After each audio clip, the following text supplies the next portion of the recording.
ഇത്രയും ഗെറ്റപ്പിൽ യുവക്കുട്ടിയും കൊണ്ട് പോകുന്നത് പത്മനാഭ സ്വാമി ക്ഷേത്രത്തിലെ ആറാട്ട് കാണാനാണ് കേട്ടോ. ആറാട്ടിനെ കുറിച്ച് പറയുകയാണെങ്കിൽ എനിക്കൊരു കഥ തന്നെ പറയേണ്ടി വരും. എൻ്റെ കുറേ കുട്ടിക്കാല ഓർമ്മകൾ. ഏറിയാൽ ഒരു 10 മിനിറ്റ് ട്രാവൽ, അതാണ് കേട്ടോ എൻ്റെ വീട്ടിൽ നിന്നും ക്ഷേത്രത്തിലേക്കുള്ള ദൂരം. പണ്ടൊക്കെ വൈകുന്നേരങ്ങളിൽ നടന്നു പോയിട്ടുണ്ട് ഞങ്ങൾ അവിടേക്ക്, അടുത്തുള്ള ദേവൻസിൽ നിന്നൊരു ഐസ്ക്രീം കിട്ടുമെന്ന പ്രതീക്ഷയോടെ. എൻ്റെ കുട്ടിക്കാലത്ത് ഒട്ടുമിക്ക വ്യാഴാഴ്ചകളിലും ഞങ്ങളെ അമ്മ അവിടേക്ക് കൊണ്ടുപോകാറുണ്ടായിരുന്നു കേട്ടോ. രാവിലെയാണ് ചെല്ലുന്നതിൽ അവിടെ നിന്നൊരു നേതിച്ചോറ് കിട്ടും, ഒരു കേർഡ് റൈസ്, താമര ഇലയിലൊക്കെയാണത് വിളമ്പുന്നത്. അതിൻ്റെ രുചി ഇപ്പോഴും നാവിൻ തുമ്പത്തുണ്ട്. അല്ല, ഇനിയിപ്പോൾ വൈകുന്നേരത്താണേലോ അമ്മ കുറച്ച് പരിപ്പോടിയൊക്കെ ഉണ്ടാക്കിയിട്ടാവും കൊണ്ടുപോവുക. ദർശനമൊക്കെ കഴിഞ്ഞിട്ട് അമ്പലത്തിന് ചുറ്റുമുള്ള പൂഴിമണ്ണിൽ ഞങ്ങൾ ഓടിക്കളിക്കും. ഇടയ്ക്കൊക്കെ വന്ന് ഓരോ പരിപ്പോടിയും കഴിച്ചിട്ട് വീണ്ടും ഓടിക്കളിക്കും.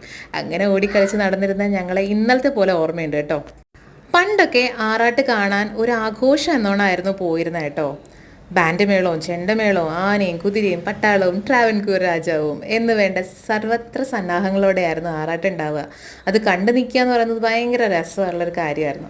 അമ്പലത്തിൻ്റെ പടിഞ്ഞാറേ നടയിൽ നിന്നും തുടങ്ങി ട്രിവാൻഡ്രം ഇൻ്റർനാഷണൽ എയർപോർട്ട് വഴി ശംഖുമുഖം ബീച്ചിൽ ചെന്നിട്ട് അവിടെ കടലിൽ ആറാടിയിട്ടാണ് ഭഗവാനെ തിരികെ കൊണ്ടുവരാം. വർഷത്തിൽ 2 തവണയാണ് ഇവിടെ ഉത്സവം ഉണ്ടാവാറ് കേട്ടോ. ഒന്ന് അൽപ്പശി ഉത്സവവും ഒന്ന് പൈങ്കുനി ഉത്സവമാണ്. ഈ കഴിഞ്ഞത് പൈങ്കുനി ഉത്സവമായിരുന്നു കേട്ടോ. രണ്ടും 10 ദിവസം നീണ്ടു നിൽക്കുന്ന ഉത്സവമാണ്. അതിൽ പൈങ്കുനി ഉത്സവത്തിനാണ് പഞ്ചപാണ്ഡവന്മാരുടെ വലിയ പ്രതിമകൾ കിഴക്കേ നടയിൽ പ്രതിഷ്ഠിക്കുന്നത്. 10 ദിവസത്തെ ഉത്സവം ആറാട്ടോടു കൂടിയാണ് അവസാനിക്കാറ് കേട്ടോ. പത്മനാഭൻ്റെ മണ്ണിൽ ജനിച്ച് ഈ നാടിൻ്റെ ട്രഡീഷനും കൾച്ചറിൻ്റെയൊക്കെ ഭാഗമാകാൻ കഴിഞ്ഞതിൽ ഐ ആം സോ ബ്ലെസ്ഡ്. അപ്പോൾ ബൈ.